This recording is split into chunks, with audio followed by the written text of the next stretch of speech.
ತಾರ ಕಲಾಕುಟೀರ ನೀವು ದೃಶ್ಯದಲ್ಲಿ ಗಮನಿಸ್ತಾ ಇರಬಹುದು. ಈ ಜಾಗ ಎಷ್ಟು ಸುಂದರವಾಗಿದೆ ಅಂತ ಹೇಳಿ. ಇದೊಂದು ಹೆರಿಟೇಜ್ ಮ್ಯೂಸಿಯಂ ಅಂದ್ರೆ ಪಾರಂಪರಿಕ ವಸ್ತು ಸಂಗ್ರಹಾಲಯ. 2018ರಲ್ಲಿ ಇದು ಪ್ರಾರಂಭ ಆಗತ್ತೆ. ಇದನ್ನ ಜಿ.ಕೆ. ಅನಂತರಾಮ್ ಅಯ್ಯಂಗಾರ್ ಅವರು ನಿರ್ಮಾಣವನ್ನ ಮಾಡಿದ್ದಾರೆ. ಶಿಲ್ಪಕಲೆ, ಕಲಾಕೃತಿಗಳ ಮೂಲಕ ರಾಮಾಯಣ, ಮಹಾಭಾರತ ಹಾಗೆ ಸನಾತನ ಧರ್ಮದ ಬಗ್ಗೆ ಬೆಳಕು ಚೆಲ್ಲುವ ನಿಟ್ಟಿನಲ್ಲಿ ಇಲ್ಲಿರುವಂತಹ ವಾಸ್ತುಶಿಲ್ಪಗಳನ್ನ ನಿರ್ಮಾಣ ಮಾಡಲಾಗಿದೆ. ಈ ಓಂ ತಾರಾ ಕಲಾಕುಟೀರ ಫುಲ್ ಕಂಪ್ಲೀಟ್ ಆಗೋದಕ್ಕೆ ಸುಮಾರು 25 ವರ್ಷ ಬೇಕಾಗತ್ತೆ. ಸುಮಾರು 30 ಎಕರೆ ವಿಸ್ತೀರ್ಣದಲ್ಲಿ ಈ ಓಂ ತಾರಾ ಕಲಾಕುಟೀರವನ್ನ ನಿರ್ಮಾಣ ಮಾಡಲಾಗಿದೆ. ಇಲ್ಲಿಯ ಒಂದೊಂದು ಶಿಲ್ಪಗಳು ಕೂಡ ವರ್ಣಚಿತ್ರಗಳು ಮತ್ತು ಪ್ರಾಚೀನ ಇತಿಹಾಸಗಳು, ಪುರಾಣಗಳ ಬಗ್ಗೆ ಬೆಳಕನ್ನ ಚೆಲ್ಲುತ್ತೆ. ನೀವೀಗ ಏನ್ ನೋಡ್ತಾ ಇದ್ರ, ಇದು ಓಂ ತಾರಾ ಕಲಾಕುಟೀರದ ಎಂಟ್ರೆನ್ಸ್. ಈ ದ್ವಾರದಲ್ಲೂ ಕೂಡ ಪ್ರತಿಯೊಂದು ಕೆತ್ತನೆಗಳನ್ನ ಮಾಡಲಾಗಿದೆ.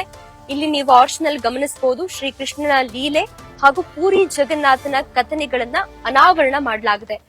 ಇನ್ನು ಈ ಮಧ್ಯದಲ್ಲಿ ಏನ್ ಕಾಣ್ತಾ ಇದೆ, ಇದು ಓಂ ತಾರಾ ಕುಟೀರದ ಹೆಬ್ಬಾಗಿಲು. ಮರದಿಂದಲೇ ಇದನ್ನ ಕೆತ್ತನೆಯನ್ನ ಮಾಡಲಾಗಿದೆ.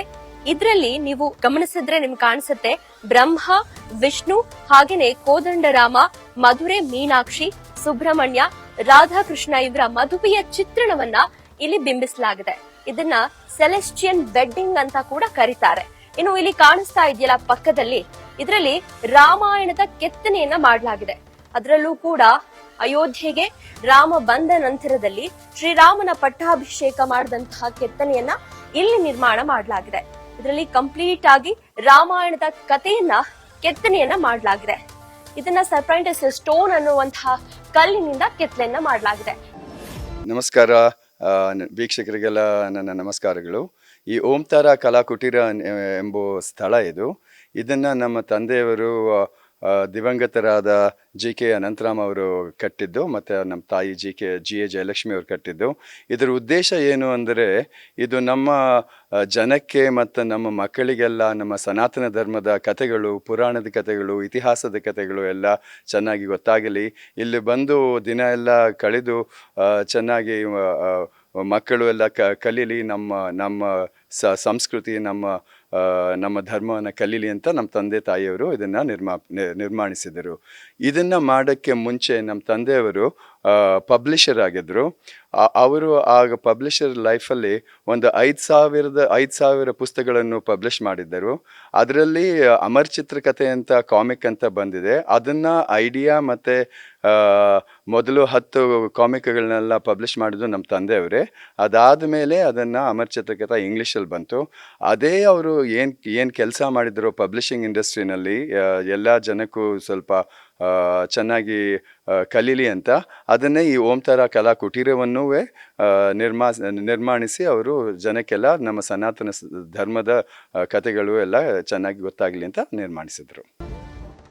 ಈಗ ನಾವು ಸೆಕೆಂಡ್ ಫ್ಲೋರ್ ನಲ್ಲಿ ಇದೀವಿ. ಇದನ್ನ ಪೂರ್ತಿಯಾಗಿ ವಿಷ್ಣುವಿನ ಥೀಮ್ ನಲ್ಲಿಯೇ ಮಾಡಲಾಗಿದೆ. ಭಗವಂತ ವಿಷ್ಣು ಭೂಮಂಡಲದ ಮೇಲೆ ನಿಂತಿರುವಂತಹ ದೃಶ್ಯವನ್ನ ನೀವು ಗಮನಿಸ್ತಾ ಇರಬಹುದು. ಗದಾ ಹಿಡಿದ್ರೆ ನಾರಾಯಣ, ಶಂಖ ಹಿಡಿದ್ರೆ ವಿಷ್ಣು, ತ್ರಿಶೂಲ ಹಿಡಿದ್ರೆ ಶಿವ, ಧನಸ್ಸು ಹಿಡಿದ್ರೆ ಕೋದಂಡರಾಮ, ನವಿಲುಗುರಿಯನ್ನ ಆತ ಹಿಡಿದ್ರೆ ಕೃಷ್ಣ ಅಂತ ಹೇಳಿ ಆತನ ಎಲ್ಲಾ ಅವತಾರಗಳನ್ನ ವಿಧ ವಿಧವಾಗಿ ಇಲ್ಲಿ ಕೆತ್ತನೆಯನ್ನ ಮಾಡಲಾಗಿದೆ. ಇನ್ನು ವಿರಾಟ ಪುರುಷ ಅಂತಲೂ ಕೂಡ ಈ ದೇವರಿಗೆ ಹೆಸರನ್ನ ಇಡಲಾಗಿದೆ.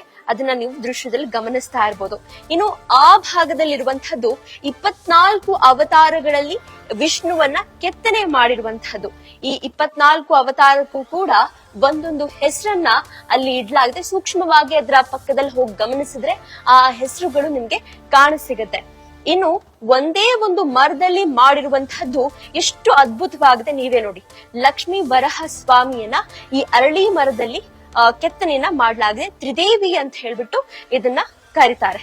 ಇನ್ನು ಅದರ ಪಕ್ಕದಲ್ಲೇ ದಶಾವತಾರ ಹಾಲ್ ಅನ್ನ ಕೂಡ ಇಲ್ಲಿ ನಿರ್ಮಾಣ ಮಾಡಲಾಗಿದೆ. ಕೀರ್ಮಾವತಾರ, ಮತ್ಸ್ಯಾವತಾರ ಎಲ್ಲವೂ ಕೂಡ ಈ ಒಂದು ಫ್ಲೋರ್ ನಲ್ಲಿಯೇ ಬರುತ್ತೆ.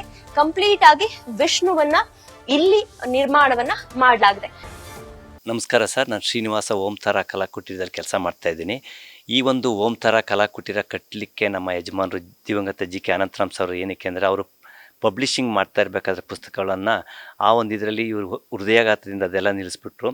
ಅವರು ನಮ್ಮ ಹಿಂದೂ ಸನಾತನ ಧರ್ಮ ಇದೊಂದು ರಕ್ಷಣೆ ಮಾಡಲಿಕ್ಕೆ ಆಗಲ್ಲ ಅಂತ ತುಂಬ ವ್ಯಥೆಯಿಂದ ಇದು ಮಾಡಿ ಅವರಿಲ್ಲೇ ಅವರೇ ಸ್ವಂತ ಜಾಗವನ್ನು ತೆಗೆದುಕೊಂಡಾದ್ಮೇಲೆ ಒಂದು ಸನಾತನ ಧರ್ಮ ಉಳಿಸ್ಲಿಕ್ಕೋಸ್ಕರ ಅವರಿಷ್ಟೆಲ್ಲ ಖುದ್ದಾಗಿ ಯಾವುದೇ ಒಬ್ಬ ಆರ್ಕಿಟೆಕ್ಟರ್ ಇಲ್ಲದೆ ಇದು ಇಂಜಿನಿಯರ್ ಇಲ್ಲದೆ ಯಾರು ಕೂಡ ಏನಿಲ್ಲದೆ ಒಬ್ಬರು ಇಷ್ಟೆಲ್ಲ ಕಲಾತ್ಮಕವಾಗಿ ಇಷ್ಟು ಕಲೆಯನ್ನು ಕೆತ್ತನೆ ಮಾಡಿಸಿ ಇದಕ್ಕೆ ಬಿಟ್ಬಿಟ್ಟು ಅವರು ಬಿಟ್ಟು ಕಳಿಸಿದ್ದಾರೆ ಸರ್. ಅಷ್ಟೇ ಏನಂದರೆ ನಮ್ಮ ಒಂದು ಹಿಂದೂ ಸನಾತನ ಧರ್ಮ ರಕ್ಷಣೆ ಮಾಡಲಿಕ್ಕೆ ನಮ್ಮ ಸಂಸ್ಥೆ ಅಂದರೆ ಓಂತಾರ ಕಲಾಕುಟೀರದ ರಕ್ಷಣೆ ಮಾಡ್ತಾಯಿರೋದು GK ಅನಂತರಾಮ್ ಸರ್ ಅವರ ಫ್ಯಾಮಿಲಿ ಒಂದೇ ಒಂದು ಕುಟುಂಬ ಇದನ್ನು ನಡ್ಸ್ಕೊಂಡು ಹೋಗ್ತಾ ಇದೆ ಸರ್. ಅಷ್ಟು ಹೇಳಲಿಕ್ಕೆ ನಾನು ಇಷ್ಟಪಡ್ತೀನಿ.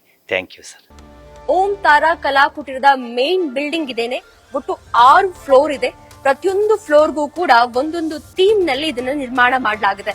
ಶಿವ ಆಗಿರ್ಬೋದು, ರಾಮ ಆಗಿರ್ಬೋದು, ಬುದ್ಧ ಆಗಿರ್ಬೋದು, ಕೃಷ್ಣ ಆಗಿರ್ಬೋದು, ಹೀಗೆ ಪ್ರತಿಯೊಂದು ಥೀಮ್ ಅನ್ನ ಇಟ್ಕೊಂಡು ಇಲ್ಲಿ ನಿರ್ಮಾಣವನ್ನ ಮಾಡಲಾಗಿದೆ.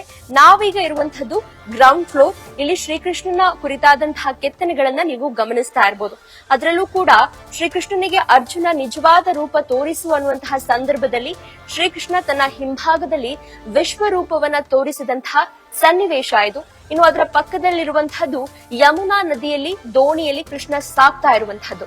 ಇನ್ನು ಈ ಕಡೆ ಇರುವಂತಹದ್ದು ಶ್ರೀಕೃಷ್ಣ ಸುಧಾಮನ ಪಾದ ಮುಟ್ಟಿ ನಮಸ್ಕರಿಸಿದ್ದು ನಮನ ಅಂತ ಕರೀತಾರೆ ಅದನ್ನ. ಹಾಗೇನೆ ಅದರ ಪಕ್ಕದಲ್ಲಿರುವಂತಹದ್ದು ದಮನ. ಇನ್ನು ರಾಧಾಕೃಷ್ಣನ ಆ ಒಂದು ಮೂರ್ತಿಯನ್ನ ಮಿಲನ ಅಂತ ಹೇಳ್ಬಿಟ್ಟು ಇಲ್ಲಿ ಕೆತ್ತನೆಯನ್ನ ಮಾಡಲಾಗಿದೆ. ಇನ್ನು ಈ ಮೆಟ್ಟಲನ್ನ ಇಳ್ಕೊಂಡು ಹೋದ್ರೆ ಶ್ರೀಕೃಷ್ಣನ ಹಲವಾರು ಕಥೆಗಳನ್ನ ಬಿಂಬಿಸಲಾಗಿದೆ. ಪ್ರತಿಯೊಂದು ಕಥೆಗಳನ್ನ ಕೂಡ ಈ ಗೋಡೆಗಳ ಭಾಗದಲ್ಲಿ ನೀವು ಗಮನಿಸ್ತಾ ಹೋಗ್ಬೋದು. ಇದಕ್ಕೆ ಬೃಂದಾವನ ಅಂತ ಹೆಸರಿಡಲಾಗಿದೆ. ಇನ್ನು ಆ ಕೆಳಭಾಗದಲ್ಲಿ ಒಂದು ಕೆತ್ತನೆಯನ್ನ ಮಾಡಿದ್ದಾರೆ. ಅದು ಶ್ರೀಕೃಷ್ಣ ತನ್ನ ತಾಯಿಗೆ ಬೆಣ್ಣೆ ತಿಂದಿಲ್ಲ ಅಂತ ಹೇಳಿದಾಗ ಬ್ರಹ್ಮಾಂಡವನ್ನ ತನ್ನ ಬಾಯಿಯಲ್ಲಿ ತೋರಿಸಿದಂತಹ ಸಂದರ್ಭ ಇದು.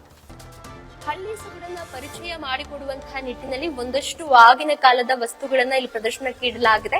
ಇಲ್ಲೂ ಕೂಡ ಬಂದು ನೀವು ಹಳ್ಳಿಯ ವಸ್ತುಗಳನ್ನ ನೋಡಿ ಆಗಿನ ಕಾಲದ ವಸ್ತುಗಳ ಬಗ್ಗೆ ಒಂದಷ್ಟು ಮಾಹಿತಿಗಳನ್ನ ತಿಳ್ಕೊಳ್ಬಹುದು. ನಾವೀಗ 4ನೇ ಫ್ಲೋರ್ ನಲ್ಲಿದ್ದೀವಿ. ಇದನ್ನ ಕಂಪ್ಲೀಟ್ ಆಗಿ ಶಿವನ ಥೀಮ್ ನಲ್ಲಿ ನಿರ್ಮಾಣ ಮಾಡಲಾಗಿದೆ. ಆ ವಾಲ್ ನಲ್ಲಿ ನೀವು ಗಮನಿಸ್ತಾ ಇರಬಹುದು 108 ಶಿವನ ಭಂಗಿಯನ್ನ ಅಲ್ಲಿ ಪ್ರೆಸೆಂಟ್ ಮಾಡಲಾಗಿದೆ. ಅದೇ ಕೆತ್ತನೆಯನ್ನ ಈ ಸುತ್ತಲೂ ಕೂಡ ಹಾಲ್ ರೀತಿಯಾಗಿ ಏನ್ ನಿಮಗೆ ಕಾಣಿಸ್ತಾ ಇದೆ ಇಲ್ಲಿ ನಿರ್ಮಾಣವನ್ನು ಮಾಡಲಾಗಿದೆ. ಪ್ರತಿಯೊಂದು ಕಂಬದಲ್ಲೂ ಕೂಡ ಒಂದೊಂದು ನಟನಾ ಶೈಲಿಯನ್ನ ನೀವು ಗಮನಿಸ್ತಾ ಇರಬಹುದು. ಈ ಪ್ರತಿ ಕಂಬಗಳನ್ನು ಕೂಡ ಕೌಂಟ್ ಮಾಡಿದ್ರೆ ನಿಮ್ಗೆ 108 ಭಂಗಿಯ ನಟನಾ ಭಂಗಿಗಳು ನಿಮ್ಗೆ ಕಾಣಿಸುತ್ತೆ.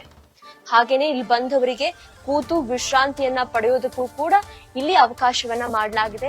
ಇಲ್ಲಿ ಪ್ರತಿಯೊಂದು ಕೂಡ ಚೇರ್ಗಳನ್ನ ನೀವು ಗಮನಿಸ್ತಾ ಇರ್ಬೋದು. ಈ ಚೇರ್ಗಳಲ್ಲಿ ಕೂತು ನೀವು ವಿಶ್ರಾಂತಿಯನ್ನ ಕೂಡ ಇಲ್ಲಿ ಬಂದ್ರೆ ನೀವು ಮಾಡಬಹುದು. ಅದರ ಜೊತೆಗೆ ಇಲ್ಲಿಗೆ ಬರುವವರಿಗೆ ಊಟದ ವ್ಯವಸ್ಥೆಯನ್ನ ಕೂಡ ಮಾಡ್ತಾರೆ. ಹಾಗೆ ನೀವು ಇಲ್ಲೇ ಕೂಡ ಒಂದು ದಿನ ಸ್ಟೇ ಮಾಡ್ತೀರಾ ಅಂತ ಹೇಳಿದ್ರೆ ಅದಕ್ಕೂ ಕೂಡ ನಿಮ್ಗೆ ಇಲ್ಲಿ ಅವಕಾಶ ಇದೆ. ದೇವಾಲಯ ಅಂತಲೇ ಕರೆಸಿಕೊಳ್ಳುವ ಈ ಜಾಗದಲ್ಲಿ ಮದುವೆ ಅಥವಾ ಇನ್ನಿತರ ಕಾರ್ಯಕ್ರಮವನ್ನ ಮಾಡೋದಕ್ಕೂ ಕೂಡ ಅವಕಾಶ ಇದೆ. ಇವತ್ತು ನಾವು ಬೆಂಗಳೂರು ಫಸ್ಟ್ ನಲ್ಲಿ ನೀಡಿದಂತಹ ಮಾಹಿತಿ ನಿಮ್ಗೆ ಇಷ್ಟ ಆಯ್ತು ಅಂತ ಭಾವಿಸ್ತೀನಿ. ನಾಳೆ ಬೆಂಗಳೂರಿನ ಮತ್ತೊಂದು ಸ್ಥಳದಿಂದ ಬೆಂಗಳೂರಿನ ಪ್ರಮುಖ ಸುದ್ದಿಗಳನ್ನ ನಿಮ್ಮ ಮುಂದೆ ಇಡ್ತಾ ಹೋಗ್ತೀನಿ. ಕ್ಷಣ ಕ್ಷಣದ ಮಾಹಿತಿಗಾಗಿ ನೋಡ್ತಾ ಇರಿ ನ್ಯೂಸ್ ಫಸ್ಟ್, ನಿರ್ಭೀತಿಯಿಂದ ನಿಮ್ಮ ಪರವಾಗಿ.